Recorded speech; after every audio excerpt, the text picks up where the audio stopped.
जय हिंद दोस्तों, स्वागत है आपका हमारे YouTube channel BN Singh classes में। जो हम लोग इकोनॉमी पे जो वीडियो बना रहे हैं, जो इकोनॉमी की बात हम लोग कर रहे हैं। आज हम लोग बात करेंगे इंडियन इकोनॉमी। आपका रमेश सिंह का जो थर्ड चैप्टर है उसकी बात करेंगे, ठीक है। सेकंड चैप्टर देखिए कि उसमें कोई खास, उसमें ज़्यादा कुछ था नहीं, बहुत इंपॉर्टेंट था नहीं। बस आपका एक HDI था, ह्यूमन डेवलपमेंट इंडेक्स, और एक आपका हैप्पीनेस रिपोर्ट था। दोनों पे हमने बात कर लिया था। आज हम लोग बात करेंगे इंडियन इकोनॉमी, भारत का जो अर्थव्यवस्था है, भारत का जो अर्थव्यवस्था है उसका जो विकास हुआ है वो कैसे हुआ है। देखिए इसमें हम लोग नॉर्मली बात करें तो 1947 में हमारा जो देश था वो फ्री हो गया था। उसके पहले जो हमारे यहाँ कॉलोनियल सिस्टम था, जो उपनिवेशवाद था, उसने हमारे जो अर्थव्यवस्था थी उसको पूरी तरह से एकदम कह सकते हैं कि एकदम मतलब एक खराब स्थिति पर था। हमारी इकोनॉमी जो थी वो एकदम मतलब जीरो लेवल पर था। और देश आज़ाद हुआ, देश आज़ाद होने के बाद उसको मतलब उस लेवल से, जीरो से उठाकर उसे मतलब एक अच्छे लेवल पर ले जाना, ये सब बहुत मतलब कह सकते हैं कि बहुत बड़ी बात थी। इसके अलावा हम देखें तो जो आपका अगर उस समय का हम लोग देखें, देश की आज़ादी के समय का देखें तो जो आपका लिटरेसी रेट था, जो साक्षरता दर था वो मात्र 17% था। और आपकी जो जीवन प्रत्याशा थी, लाइफ एक्सपेंसी थी, वो आपकी थी 32.5 ईयर्स, 32 साल, 32.5 साल। तो आप देख सकते हैं कि मतलब क्या स्थिति थी। जीवन प्रत्याशा यानी कि हेल्थ सेक्टर, इंफ्रास्ट्रक्चर तो एकदम मतलब कुछ था ही नहीं। जो आपके कह सकते हैं कि जो मूल ढांचा जो होता है, मूल मतलब इंफ्रास्ट्रक्चर एकदम जीरो था। इंफ्रास्ट्रक्चर के नाम पे कुछ नहीं था। और मतलब कह सकते हैं जीरो से हमें शुरुआत करनी थी। तो जो आपका इंडियन इकोनॉमी का जो एक कह सकते हैं इवोल्यूशन है, जो आपका विकास है, वो कैसे क्या हुआ उसके बारे में आज हम लोग बात करेंगे। देखिए जब शुरू में हम लोग देखें तो इसके पहले हमने बात कर चुके हैं कि किसी भी इकोनॉमी में जो 3 मोस्ट सेक्टर होते हैं, आपका एग्रीकल्चर, इंडस्ट्री, सर्विस सेक्टर। तो सबसे पहले एग्रीकल्चर, फिर इंडस्ट्री और फिर सर्विस सेक्टर। एक सेक्टर से दूसरे सेक्टर में हम लोग जाते हैं। तो इंडिया ने जब देश आज़ाद हो गया तो उसके बाद जब हमें अपना इकोनॉमी को आगे बढ़ाने के लिए किस सेक्टर को लेकर हम लोग चले हैं, तो उसमें हम लोगों ने इंडस्ट्री को स्वीकार किया। तो इंडस्ट्री को क्यों स्वीकार किया, एग्रीकल्चर को हमने क्यों स्वीकार नहीं किया, इसमें जो है बहुत सारे जो हमारे इकोनॉमिस्ट्स हैं उन पर बहुत डिबेट होता है, बहुत बहस होती है कि इकोनॉमी को आगे ले जाने के लिए हम लोगों ने एग्रीकल्चर को क्यों नहीं स्टार्ट किया। हमें एग्रीकल्चर को लेकर आगे बढ़ना चाहिए था, और फिर हम इंडस्ट्री पे आते हैं, और फिर हमारा सर्विस सेक्टर। तो ये बहस आज भी चल रहा है। इसी तथ्य को हम लोग देखेंगे कि आखिर ऐसा क्यों था, हमने इंडस्ट्री क्यों अपनाया, एग्रीकल्चर क्यों नहीं अपनाया, और इंडस्ट्री के लिए जो बेसिक इंफ्रास्ट्रक्चर की ज़रूरत थी क्या वो हमारे पास था, और एग्रीकल्चर के लिए जो बेसिक इंफ्रास्ट्रक्चर की ज़रूरत थी क्या वो हमारे पास था या नहीं था। तो इस पे आज हम लोग डिस्कशन करेंगे, इस पे हम लोग बात करेंगे, ठीक है। तो चलिए हम लोग क्वेश्चन मतलब ये सेशन स्टार्ट करते हैं।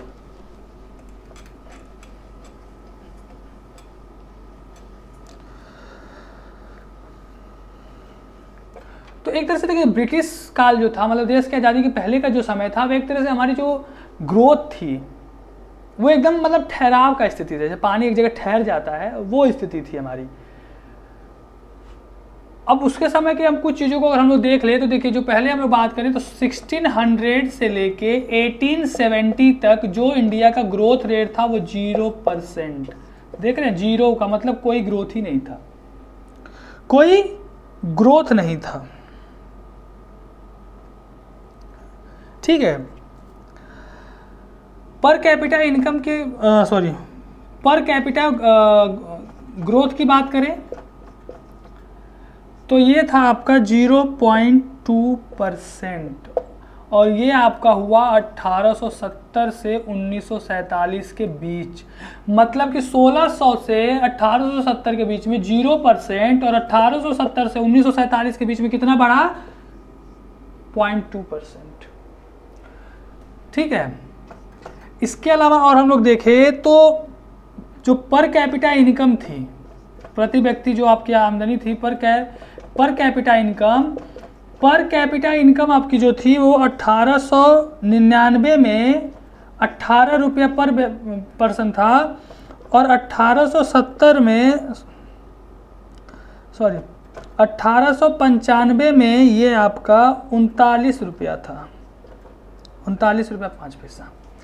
अब इसको अगर हम कंपेयर करें तो आप ध्यान से समझ सकते हैं कि मतलब पहले जो था वो 39 रुपया था और 4 साल बाद वो 18 रुपया हो गया। मतलब कि ब्रिटिशर्स हमारे किस तरह से हमारे जो रिसोर्सेज थे, किस तरह से हमारी जो चीज़ें उनका दोहन कर रहे थे, किस तरह से स्थिति को खराब कर रहे थे, वहाँ पे ऐसे देख मतलब 1895 में पर व्यक्ति जो आपकी आमदनी वो 39 रुपया है और 4 साल बाद वो और कम हो जाती है। मतलब बढ़ने के बजाय हम लोग और नेगेटिव में जा रहे हैं। ठीक है, तो चलिए हम लोग आगे, इसके आगे जो हम लोग बात शुरू किया था कि हमारे जो देश आज़ाद होने के बाद 1947 में जो हमारी पहली जो गवर्नमेंट थी उसने जो भी हमारे जो लीडर थे, हमारे जो नेता लोग थे, उन लोगों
जो आपके हमारे पास देखिए जो जमीन थी, जो हमारे पास लैंड था वो बहुत ही ज़बरदस्त, मतलब कह सकते हैं कि एकदम फर्टाइल लैंड था, यानी कि उपजाऊ ज़मीन थी, इसकी हमें कोई कमी नहीं थी, इसकी हमें कोई कमी नहीं थी। और जो आपकी किसी भी एग्रीकल्चर के लिए आपका सबसे कह सकते हैं कि बेस्ट चीज़ होता है लैंड, फर्टाइल लैंड था, ज़मीन उपजाऊ ज़मीन थी, जो आपका एक तरह से कह सकते हैं कि प्राकृतिक संसाधन था।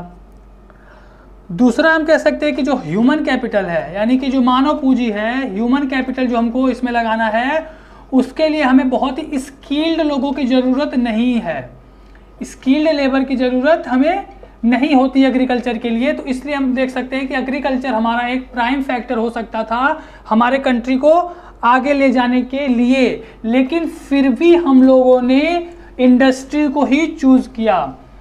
इसके देखिए इसके पीछे हम लोग अगर कारण की बात करें, देखिए पहला 2 रीज़न है। पहला तो ये था कि एग्रीकल्चर के लिए जो एक तरह से जो चीज़ें थी, जो चीज़ें मतलब उनको चाहिए, जो कह सकते हैं कि जैसे मान लीजिए कि एग्रीकल्चर के लिए बहुत सारे ऐसे इन्वेस्टमेंट की ज़रूरत पड़ती है, जैसे आपका सिंचाई हो गया, इरिगेशन हो गया, आपके हल जोतने के लिए चाहिए, इन सब चीज़ों की तो हम लोग जो कह सकते हैं परंपरागत चीज़ें जो थी, ट्रेडिशनल चीज़ें थी, उन्हीं को हम लोग यूज कर सकते थे।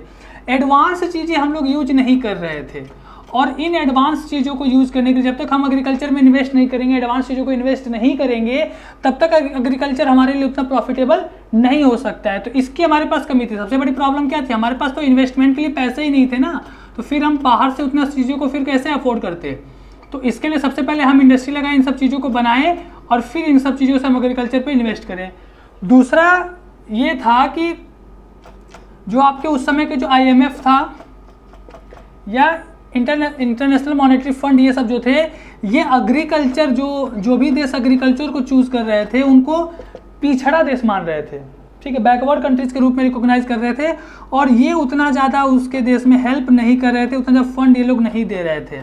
तो 1990s के दशक के बाद, 1990 के बाद हम लोग देखें तो एग्रीकल्चर को एक प्राइम फैक्टर के रूप में एक अच्छा, मतलब एक कह सकते हैं कि जो भी एग्रीकल्चर पे अगर कोई कंट्री डिपेंड है तो उसको पिछड़ा नहीं माना जाता है, क्योंकि एग्रीकल्चर को अच्छे नज़र से, बढ़िया नज़र से देखना शुरू कर दिया। उस समय इतना अच्छा से एग्रीकल्चर को नहीं जाना समझा जा रहा था, ऐसा नहीं माना जा रहा था कि एग्रीकल्चर जो है ये किसी भी कंट्री को, इकोनॉमी को बूस्ट ला सकती है, उसको इकोनॉमी को आगे ले जा सकती है, इसको पिछड़ेपन की निशानी समझी जाती थी। तो ये सब कुछ कारण थे जिसकी वजह से हम लोगों ने इंडस्ट्रीज़ को चूज़ किया था। उसी समय जो आपकी चाइना है, चीन ने, वो भी हमारा 1949 के आसपास वो आज़ाद हुई थी, और उसने अपना प्राइम फैक्टर के रूप में सबसे पहला जो अपनी इकोनॉमी को आगे ले जाने के लिए उसने स्टार्ट किया था वो था एग्रीकल्चर से।